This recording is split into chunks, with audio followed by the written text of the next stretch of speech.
GM broadcasting live from Site B, located in the mythical town of Fresno, Nevada, which looks surprisingly like the Southern California coast.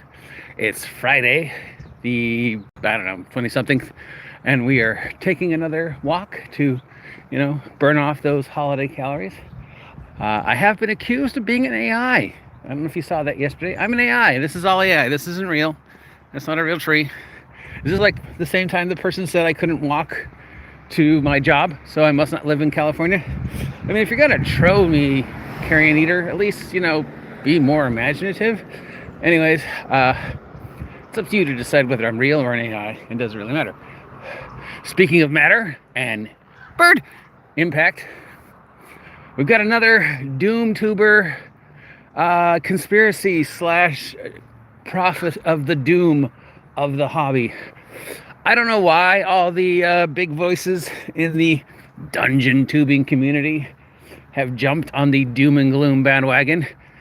Considering how much doom and gloom I've preached over the years, it's kind of hypocritical of me to point a finger at others and say, oh, why are you suddenly preaching doom and gloom? And you'd be like, what, OGGM, that's all you do. Well, it's not all I do, but let's face it, 30% of my content is pretty doom and gloom, or at least sarcastic doom and gloom. But at least I've been consistent in my sarcastic doom and gloom. I just suddenly didn't just wake up and go, you know what, I'm gonna start shit talking the hobby because whatever I'm doing isn't working. I only got 64k views on that last video.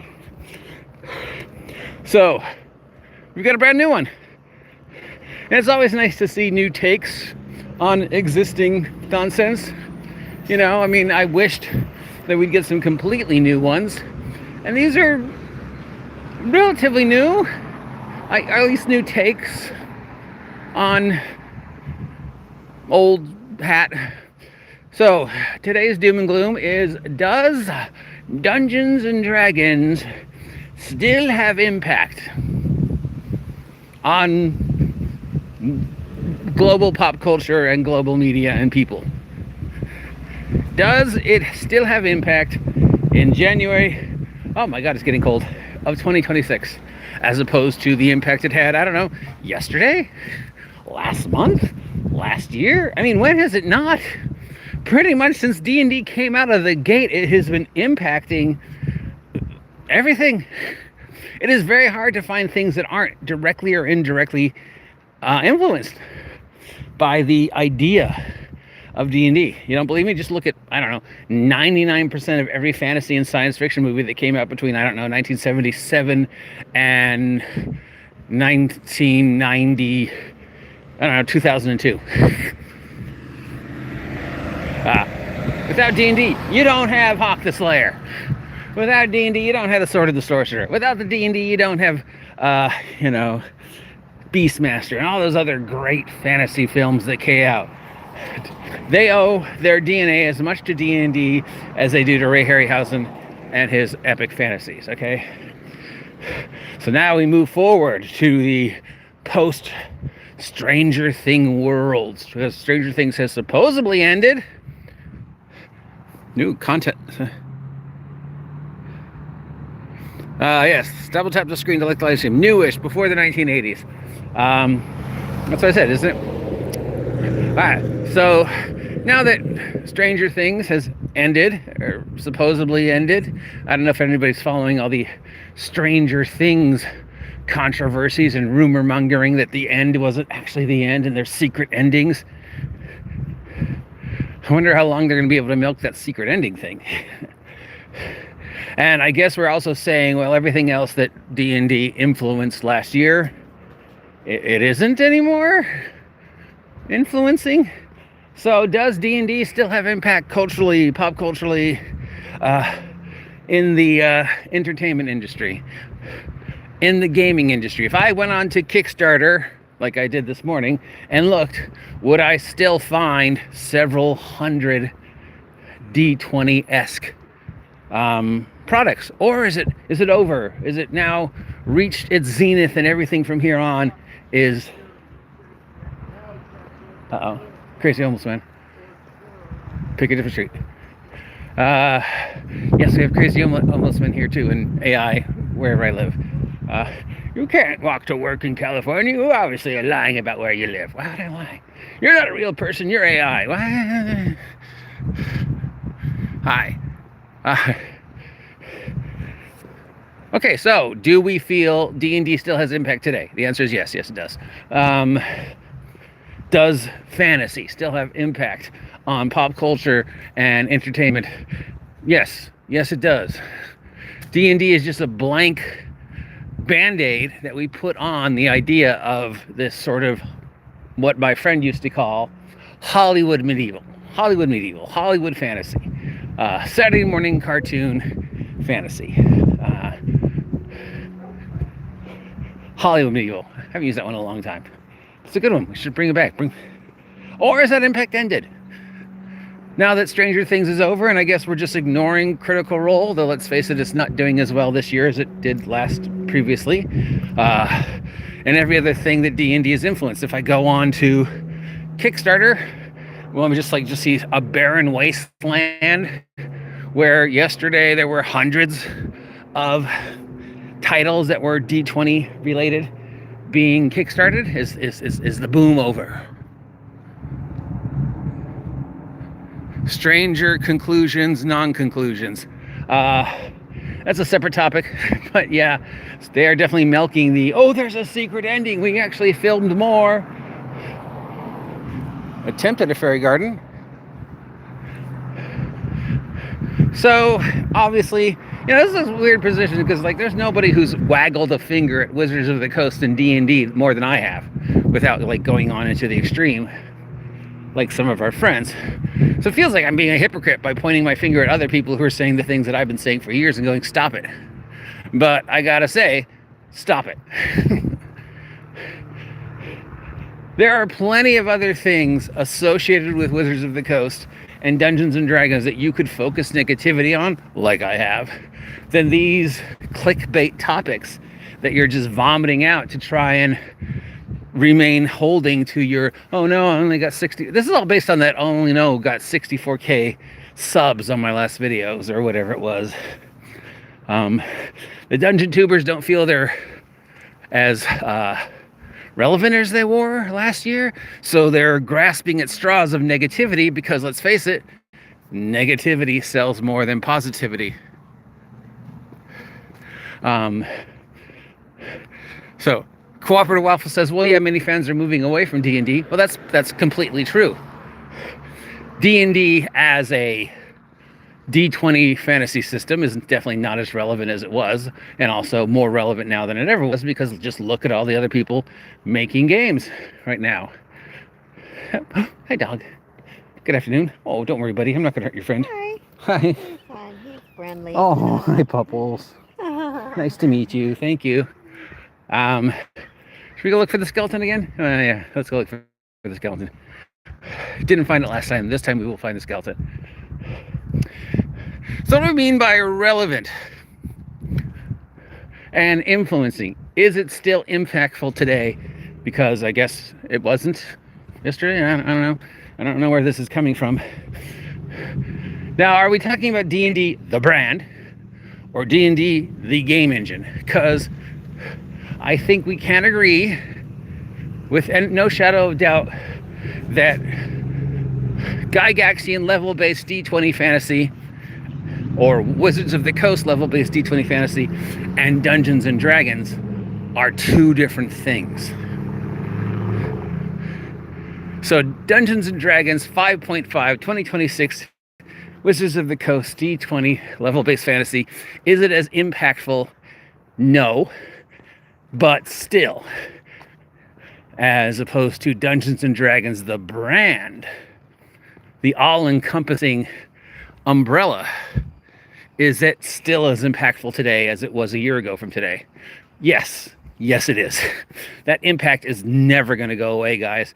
That genie came out of the bottle in 1976 and has been chugging away through pop culture, fantasy, science fiction, video games, model building, anime, heavy metal, album covers. That influence is never going away.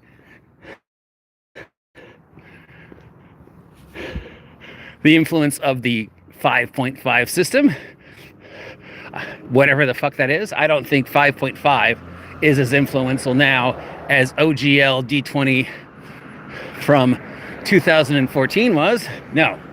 But that does kind of spiral into the other half of this controversy, which is sort of the same controversy. Are there too many games? Well, you can't say, I don't think D&D was impactful as it was a year ago, but then also say, I also think there's too many games. There's too many games. You should just buy my game.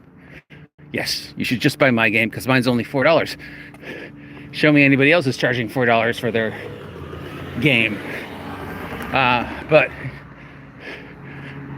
if we're saying it's not as impactful because there's not as many people trying to make D20 product, trying to fix the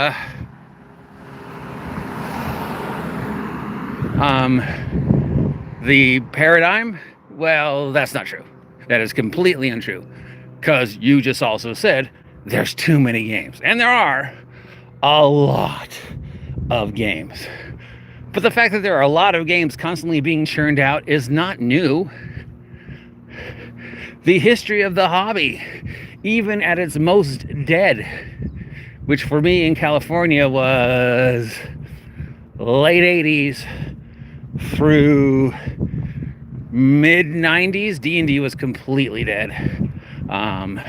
Between superhero role-playing games and GURPS and other systems from like 1984, 1982, no, even before that, I think most of the later half of the 80s and early into the 90s, nobody was playing D&D that I knew of. And then it didn't spiral up again until early 90s.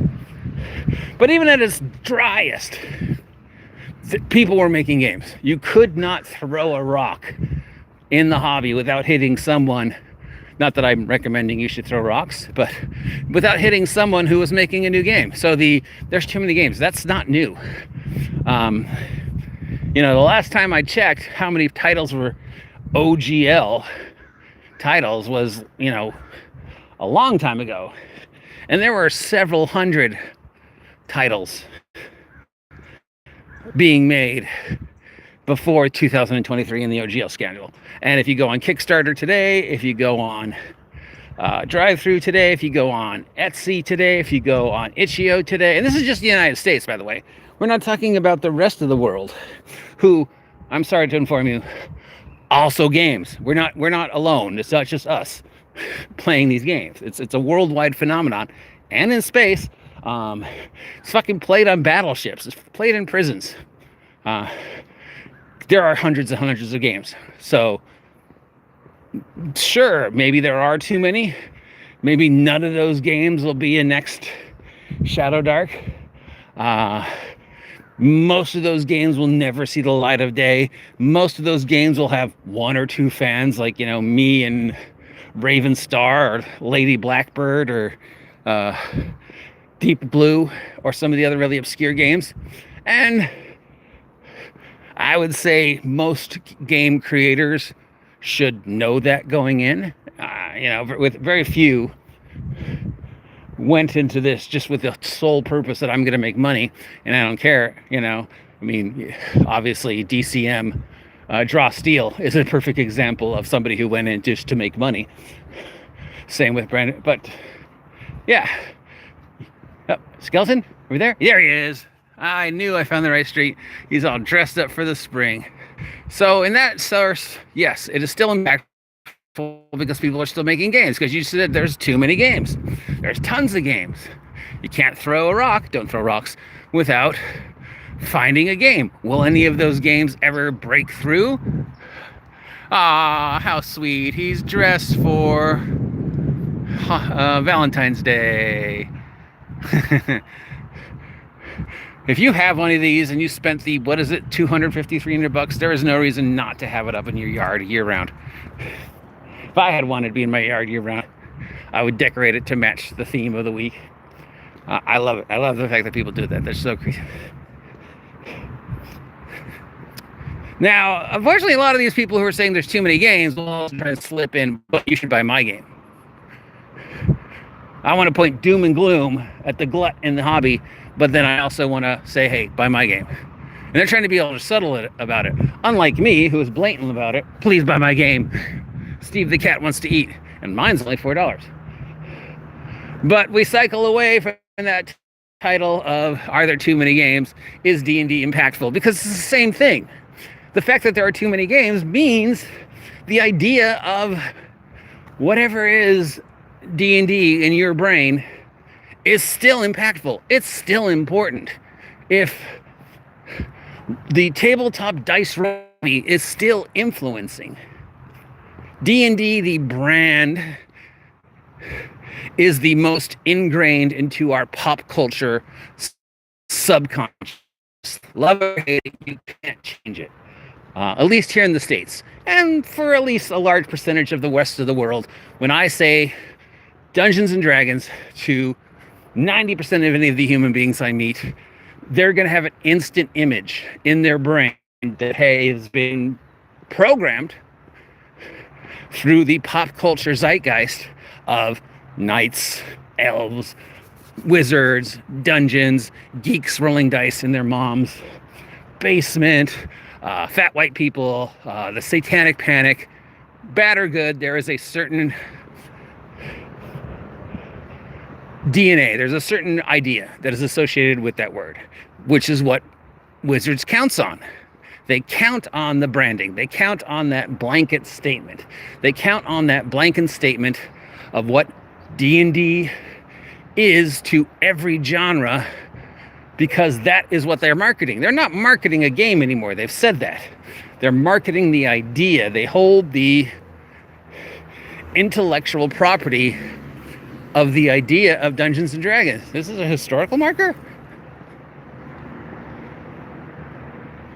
No, it's just something saying Pledge of Allegiance. There are a couple small historical markers around here, but no, that one. Yes, holiday even hears. Please buy my game, Obi-Wan. You're my only hope. So yes, it is still impactful. That name is still impactful. And the fact there are too many games proves that that name, that idea, is still impactful. And the impact of the hobby, of the idea, will far outlast anything that Wizards of the Coast does tomorrow, this year, over the next 10 years, over the next 50 years. The brand will outlive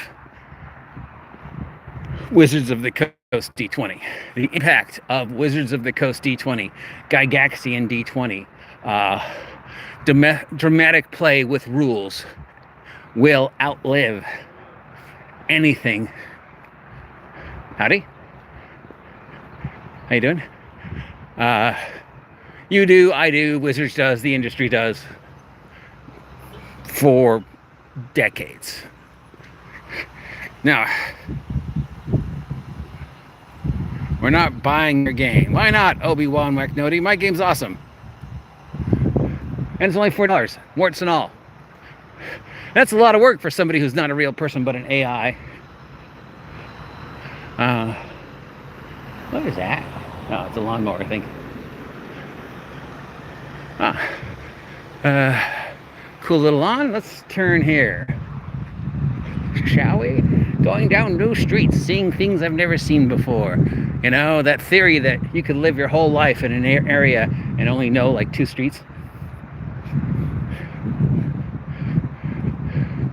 So, in closing, at 20 minutes with 4 thumbs up and 5 followers, Gravedigger, cool.